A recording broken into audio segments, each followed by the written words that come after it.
Hello les amis, bienvenue, leçon de l'école de sabbat, dimanche dans cette leçon numéro 10, dans le titre Leçon du passé. Aujourd'hui nous avons donc le psaume 78, qui est un psaume qui raconte le passé, mais raconte pas que les bonnes choses, aussi les mauvaises. Nous allons donc voir ça. Avant toute chose, je voudrais donc t'inviter à faire partie de notre communauté sur WhatsApp. Comme ça, tu pourras recevoir nos publications, nos newsletters, les vidéos, les articles et aussi des codes promotionnels. Donc, n'hésite pas, si tu ne fais pas encore partie, tu rates quelque chose, rentre dans notre communauté WhatsApp. Si tu as une demande de prière, tu le sais déjà, nous avons un lien en bas de cette vidéo qui te permet d'envoyer ta requête à notre équipe d'intercession. Comme ça, on pourra donc prier pour toi. Et si jamais, si tu veux de la munition spirituelle pour votre vie, pour la croissance spirituelle de votre famille aussi, donc tu peux visiter publicationadventiste.com pour l'Europe. Ou bien, si tu n'es pas en Europe, tu peux visiter safelis.com. On livre dans le monde entier et selon le continent où tu vis, il y a des prix forfaits pour que la livraison soit offerte. Ok ? Attaquons donc le dimanche 3 mars, psaume 78, qui raconte dans l'histoire de ce psaume 3 moments de la vie du peuple d'Israël, donc l'exode, l'installation à Canaan, et à la fin 2-3 versets qui parlent de David et son appel. Donc, dans tous ces psaumes, qui est un psaume d'Asaph, n'est pas un psaume de David, il est question donc de la fidélité de Dieu et de l'infidélité de l'homme. Donc, je t'invite à réfléchir un petit peu sur quelques versets que je voudrais mettre un peu le relief. Verset 24 du psaume 78. Il fit pleuvoir sur eux la manne pour nourriture, il leur donna le blé du ciel. Ils mangèrent tous les pains des grands. Il leur envoya de la nourriture de satiété. Il fit souffler dans les cieux le vent d'Orient, et il amena par sa puissance le vent du midi. Il fit pleuvoir sur eux la viande comme de la poussière, et comme le sable des mers, les oiseaux ailés. Donc on voit dans ce moment de l'histoire où le peuple de Dieu avait faim, ils avaient aussi chaud. Donc pendant la journée, il y avait une espèce de nuée qui les couvrait. On parle le peuple qui est dans l'Exode, non ?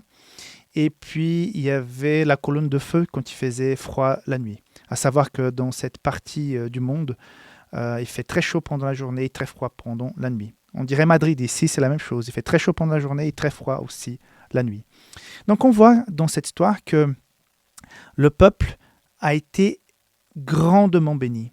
Imaginez-vous, moi j'ai senti des choses avec Dieu, j'ai pu constater la main puissante de Dieu sur la vie de certaines personnes, sur la mienne.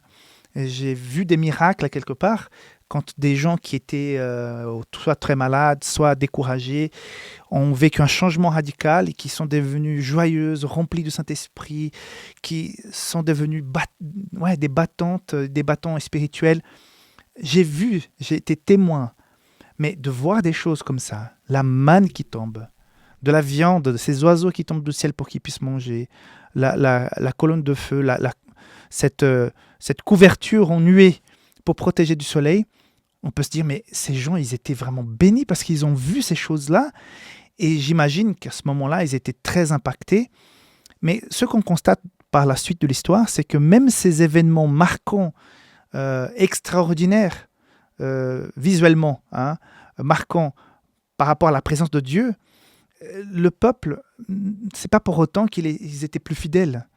Malgré tout ça, malgré ces apparitions fantastiques du pouvoir de Dieu au travers ces choses, ça n'a pas impacté au point de véritablement que ces gens puissent avoir une conversion profonde dans leur cœur. Parfois, on se dit, mais si j'étais là, si j'avais vu ceci, si j'avais touché Jésus, si j'avais été là au moment où la mer Rouge s'est ouverte pour pouvoir traverser, moi, je serais rempli de reconnaissance, je croirais en Dieu.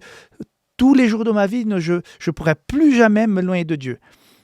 Peut-être nous aurions eu le même comportement, parce que le psaume 78 raconte que Dieu a fait tellement de bonnes choses, choses impressionnantes, et malgré ça, le peuple était infidèle.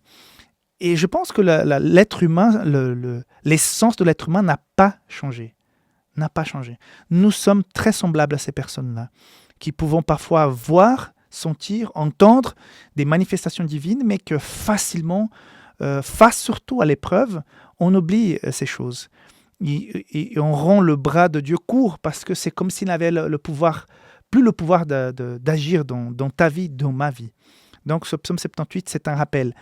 Rappelle-toi, il faut remémorer toutes les belles choses et les puissantes choses que je fais dans ta vie par le passé. Je ne cache pas les erreurs. Pourquoi? Parce que parfois, les erreurs sont beaucoup plus parlantes que toutes les fois où on a eu la victoire. Parce que le goût de la victoire, ça passe très vite, mais le goût de la défaite, il est amer et on s'en souvient peut-être plus facilement. Donc, ces goûts amers, parfois des choses que nous n'avons pas vaincues, nous avons été en fait battus, peut être de grands enseignements. Parfois, quand on faillit sur un domaine dans la vie, c'est peut-être là où on devient plus sage après. Normalement, ça devrait être le cas. J'ai rencontré des gens qui ont raté la cloche, quoi. Ils ont loupé certaines choses dans leur vie. Et c'est là qu'ils deviennent beaucoup plus matures, même pour conseiller d'autres personnes en disant, mais écoute, j'ai déjà passé par là, j'ai vécu ça. En tout cas, écoute, ça fait pas comme ça, ne t'attends pas à autre chose. Attention, ça peut arriver. Parce que, voilà, je veux pas être invité à la déprime en nous rappelant des choses qui ont été peut-être des mauvais choix ou des moments difficiles. Mais les moments difficiles nous enseignent beaucoup aussi. Et d'ailleurs, nous, on va encore voir ça dans la semaine, quand on voit les erreurs des autres, on devait être beaucoup plus sage en évitant les mêmes erreurs parce qu'on a déjà vu devant nous des témoins par rapport à certaines choses qui ne marcheront pas. Ça va pas être une bénédiction parce qu'on a déjà constaté dans la vie de plusieurs personnes, ils ont fait le même chemin, ça n'a pas bien fini. Pourquoi ça pourrait être différent avec moi? Donc, en regardant aussi les erreurs des autres, on peut grandir spirituellement. Et le psaume 78, il est en train de dire, écoute, voici les bénédictions de Dieu, mais voici les moments où ils étaient à côté de la plaque. Et puis, je finis très rapidement, parce que je trouve quand même, de la part d'Asaph, beau de faire ces quelques versets, courts versets sur David.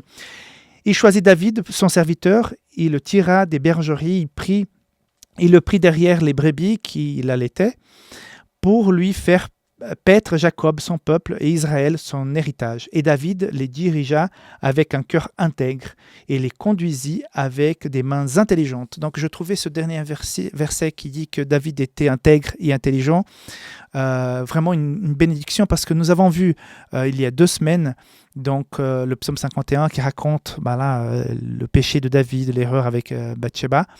Et on se rend compte que là, dans ce psaume, on est en train de le dire qu'il est intègre, qu'il est intelligent. Vous voyez, comme Dieu, il travaille avec nous. Donc voilà, on commet des fautes, mais en même temps, il peut nous rétablir, il peut nous rendre l'honneur, il peut nous remettre sur pied. Et là, je trouve tellement beau que, voilà, dans le psaume 51, David avoue son péché, il demande pardon. Dans le psaume 78, on voit donc les éloges par rapport à David. Il faudrait que je recherche un petit peu pour voir à quel moment ces 2 psaumes ont été écrits. Je n'ai pas pensé à faire ça avant, si c'était avant ou après, mais voilà, c'est dans la même Bible, dans le même livre. On voit comme Dieu traite les personnes. Il peut rétablir l'honneur pour ceux qui ont commis des fautes par le passé, mais voilà, que ces fautes, que ces erreurs que nous avons commises par le passé puissent nous aider à mieux avancer dans la vie. C'était la leçon du dimanche, je t'attends pour la leçon du lundi, ne rate pas la continuité donc de l'étude de la leçon de cette semaine, que Dieu puisse te bénir aujourd'hui, pars avec courage, confiance, que Dieu puisse vraiment marcher devant toi aujourd'hui et que tu sois un victorieux dans cette aventure de la vie. Bye bye.